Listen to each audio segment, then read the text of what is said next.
jovens! Eu sou o Marcelão e esse é o Jogos de Algo a Mais. Hoje vamos falar de Twilight Struggle, um clássico, um jogo para 2 jogadores que durante muito tempo teve aí no topo do ranking do BGG.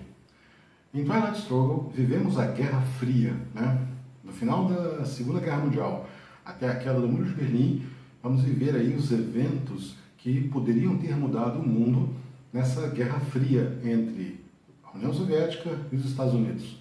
Cada jogador controla uma superpotência e tenta infiltrar, né, controlar países e influenciar a seu modo, de modo que conquiste o jogo, né? O jogo pode ser vencido de 2 maneiras diferentes, de 3 maneiras diferentes. Atingindo 20 pontos de vitória, então quando um jogador atingir 20 pontos de vitória, é uma vitória automática. Pode ser conquistando a Europa, o controle da Europa, quando um jogador controla a Europa e tem a carta de pontuação para pontuar a Europa, o jogo acaba, né? Ou ainda, jogando os 10 turnos, ao final do 10º turno, quem estiver na frente na pontuação é o vencedor, né? O sistema de pontuação é interessante, que funciona como se fosse um cabo de guerra. Então, se, por exemplo, os Estados Unidos tivesse 3 pontos e a União Soviética ganhasse 5 pontos, os Estados Unidos perderiam os 3 pontos, teríamos 2 pontos aqui para a União Soviética, certo? Nesse mapa, do jeito que está, já tem a marcaçãozinha dos pontos de influência. Cada potência tem cartinhas, fichinhas dessa aqui, com números de 1 a 7, 8. E essas fichas, elas têm um lado branco e um lado colorido. O lado branco serve para dizer que existe uma influência naquele país. O lado colorido serve para dizer que a influência dá controle àquele país, controle da nação no caso. Então, por exemplo, a Alemanha Oriental tem aqui uma fichinha de 3, vermelha. Por quê? Porque aqui, para conquistar o controle da Alemanha Oriental, basta ter 3 pontos. Cada país tem a sua fichinha, tem o seu número ideal. E as potências tentam lutar para conseguir essa influência e controlar o país. Só que não adianta você controlar qualquer país. O mais importante são os países que têm tarja azul aqui, porque esses países são os que sempre tiveram conflitos ao longo da história da Guerra Fria, certo? É um jogo de cartas, então existe um baralho de cartas para o começo da guerra, um baralho para o meio da guerra e um baralho para o final da guerra. Cada jogador, no início, recebe 8 cartas. A primeira carta é a carta de manchete, então cada jogador escolhe, e essa manchete ela vai acontecer, ou seja, vai ser um fato que aconteceu ao longo da história que teve a sua influência, né? Então, por exemplo, aqui, a OTAN, a criação da OTAN, isso aqui é um fato que existiu. Automaticamente vai ser lida a carta e vai acontecer esse fato, certo? Ponto. Isso é a primeira parte do jogo. A partir de então, iniciando pela União Soviética, a União Soviética vai poder fazer a sua ação, jogar uma carta que é a sua ação. Essa carta, ela pode ser usada de algumas maneiras, né? Primeiro, utilizando o número da carta para fazer as influências que a União Soviética desejar. Existem 3 tipos de cartas, né? Uma carta com uma estrela branca e um número, que são cartas direcionadas para os Estados Unidos, cartas que historicamente favoreceram os Estados Unidos, eventos, né? Cartas com estrela vermelha, que os eventos aí favoreceram a União Soviética, certo? E cartas que têm aí as 2 cores, né? Que são eventos que podem ter sido ao longo do tempo para um lado ou para o outro. Então aqui, por exemplo, a carta dos Jogos Olímpicos. Aconteceu os Jogos Olímpicos em Moscou, aconteceu os Jogos Olímpicos em Atlanta, enfim, né?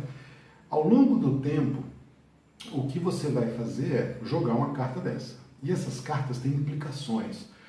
Por exemplo, o lado soviético, se jogar uma carta vermelha, não, uma carta com estrelinha vermelha, ele pode jogar ou o evento, e acontece o evento, acabou, ou ele pode optar por jogar só o número. O número é o número de influências, de pontos de influência que ele pode espalhar no jogo, por exemplo. Nesse caso aqui é um 3 vermelho. Então ele pega fichinhas de número 1 e pode alterar a influência. Então, por exemplo, ele pode pegar aqui na Síria, tem um ponto de influência já soviético. Se ele colocar mais um, ficaria 2. Então ele troca essa ficha 1 por uma ficha número 2 virada, só que 2 é exatamente o que precisa para controlar esse país. Então ele vira e automaticamente está controlando a Síria, por exemplo, né? Isso é você adicionar os pontos de influência. Se a carta que o soviético jogar for uma carta dos americanos, uma carta branca, automaticamente o evento vai acontecer sem escolha e ele vai jogar os pontos. Só que lembre-se, são eventos que favorecem os Estados Unidos. Então, de repente, é muito ruim. É um jogo onde a gestão de mão, essas 8 cartas que você recebeu, você tem que usá-las muito bem para poder não beneficiar o oponente, porque invariavelmente você vai ter mãos onde você tem cartas do oponente e você vai ter que jogar. Você vai ficar com apenas uma carta na mão. Então, você recebeu 8, uma foi a manchete, você vai jogar até ficar com uma carta só. As cartas que têm as 2 cores, você pode jogar a carta ou simplesmente optar por jogar apenas os pontos para fazer. Além disso, você pode descartar uma carta. Essa carta é muito ruim para o lado soviético. É uma carta de bandeira branca, de poder 4, é uma carta destruidora. Então, automaticamente, ele pode simplesmente descartar a carta, certo? A carta não vai embora, ela é num monte separado de descarte, e fazer uma corrida espacial. A corrida espacial foi uma batalha que ficou acontecendo ao longo de todo o século XX, né? E durante a Guerra Fria foi um marco de tecnologia, e você descarta a carta e avança na corrida espacial se você conseguir sucesso nos dados. Então, para você colocar, por exemplo, um satélite em órbita, você tem que jogar uma carta fora de poder 2 ou mais e tem que jogar o dado para dar de 1 a 3. Se der mais, você não avançou. Se der menos, você foi bem sucedido. Agora, você ganha 2 pontos de vitória e automaticamente está apto no próximo turno, só pode fazer isso uma vez por turno, para jogar isso aqui. Isso é uma das maneiras que os criadores do jogo tiveram de balancear uma mão muito ruim. Então você descarta uma carta que é muito ruim para você, você descarta ela e pode, vamos dizer, ter uma sobrevida, né? Além disso, você pode fazer golpes militares nos países ou ainda fazer um teste de realinhamento. É muito parecido, só que o realinhamento apenas diminui a influência daquela potência, certo? O golpe não, é uma coisa mais violenta, onde você realmente troca o governo se ele for bem sucedido. O golpe, você luta contra esse númerozinho que está em cima de cada país e você luta contra o dobro dele. Então, por exemplo, o Irã. O Irã está sob influência americana, ele tem número 2. Se o soviético quiser dar um golpe de Estado, ele deve jogar uma carta relativamente alta, quanto mais alto melhor, e vai jogar o dado. Somando o valor do dado com o valor da carta, tem que passar do dobro desse número aqui, que é 2 vezes 2, 4, tem que tirar mais que 4. Se ele tirar 6, por exemplo, ele reduz o ponto de influência e coloca um ponto de influência seu. Se ele tirar 6, por exemplo, quer dizer, passou 2, né? Ele teria condições de fazer coisas melhores, porque ainda tem o poder da carta, né? Daria colocar mais 3 pontos aí de influência no Irã, certo? Então, é um jogo que você precisa o tempo todo estar dosando isso, porque quando você faz um golpe desses, automaticamente afeta aqui, ó, o nível de Defcon, que é o modificador de defesa, né? Então, automaticamente o Defcon baixa e você tem operações militares que vão acontecendo. A primeira coisa que acontece numa rodada é você aumentar o nível de defesa em busca da paz. Se esse Defcon descer a 1, o jogo acaba e quem propiciou essa queda para o nível 1, ou seja, a guerra nuclear, perdeu o jogo, né? É uma coisa que as pessoas não vão tentar fazer isso, né? E cada golpe militar que você faz, você altera esse Defcon aqui. Isso é periclitante, porque automaticamente tem uns modificadores aqui que dizem se você atingir o Defcon 4, não pode mais ser na Europa, não pode ter mais golpe na Europa. Se chegou no 3, não pode ter mais golpe na Ásia. E assim por diante. A China é um caso à parte. A cartada da China é uma carta de poder 4 e ela começa virada aqui para os soviéticos. É uma carta muito boa. Só que quando você usa a carta, ela passa para os Estados Unidos. Os Estados Unidos vai receber a carta e vai poder usar no próximo turno. É uma carta de poder 4, isso é muita coisa, certo? E te dá 1 de poder a mais se você utilizar isso aqui na Ásia. Então, quer dizer, tem uma potência nessa carta. Ela começa com o lado soviético e vai sendo mudada ao longo do jogo quando for utilizada, certo? As cartas de pontuação, isso faz toda a diferença no jogo. Um jogador que já conhece sabe que no começo da guerra só será pontuado a Ásia, o Oriente Médio e a Europa. Ou seja, de nada adianta no começo da guerra você se preocupar aqui com a América do Sul, com a África, porque não vai ter pontuação. Isso é uma estratégia que quem conhece o jogo sabe. Quem não conhece vai ficar perdendo tempo, gastando influência. Essas outras pontuações vão ser habilitadas aqui no meados da guerra. E aí você tem o Sudeste Asiático, você tem a América do Norte, você tem a América do Sul e a África sendo liberadas nessa segunda fase de pontuação, certo? Não é um jogo simples, não é um jogo fácil demais, porque você tem muita carta para memorizar e saber quais cartas já saíram, quais não saíram, como é que você vai manejar essa sua mão. Então é um jogo que requer muita prática, é um xadrez.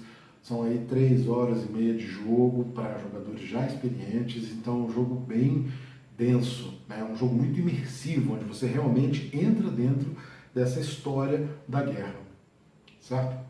O algo a mais fica por conta do tema e fica por conta de Twilight Struggle.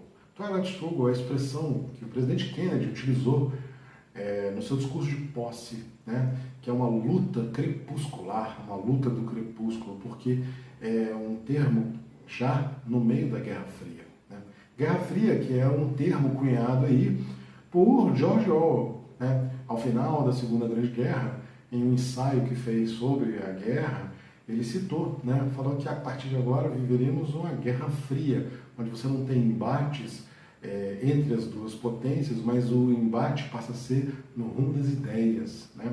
No rumo de uma ideologia de países influenciando países, né? E tendo essa antítese aí. A beleza do jogo fica por conta das cartas históricas, né? Então aqui, por exemplo, 2 cartas que representam muito bem essa polarização. A carta da OTAN, né? Então a OTAN representa aí os Estados Unidos, a Aliança do Atlântico Norte, e o Pacto de Varsóvia, né? Que foi uma aliança entre os países do leste europeu. São cartas que representam muito bem isso e estão aqui justamente no começo da guerra, né? E ao longo da guerra você tem aí a carta do Che, que é uma figura histórica, você tem aqui no meio da guerra a eleição do Papa, né? A criação da OPEP, Revolução Islâmica, a crise dos mísseis de Cuba, né? Você tem vários fatos aí que uma pessoa de 30, 40 anos, ou uma pessoa que gosta de história, tem isso aí vívido na mente, né? Tem a carta da Margaret Thatcher, né? E existe uma carta aqui em meados da guerra, a carta do Doutor Fantástico. Em 1964, Stanley Kubrick filmou Doutor Fantástico, que é justamente esse clima de Guerra Fria chegando aí no auge, né? Então você tinha a iminência de uma guerra nuclear, a Terceira Guerra Mundial, e aquele suspense de quem que vai lançar as bombas primeiro. Quem lançar primeiro ganha, né? Mas se você lançar, o outro vai lançar. Então a tensão que está nesse filme está aqui presente, né? Doutor Fantástico, do Stanley Kubrick. Se você gostou do jogo, gostou da história, compartilhe com amigos, dê o seu joinha. Sugestões e comentários são sempre bem-vindos. Até a próxima!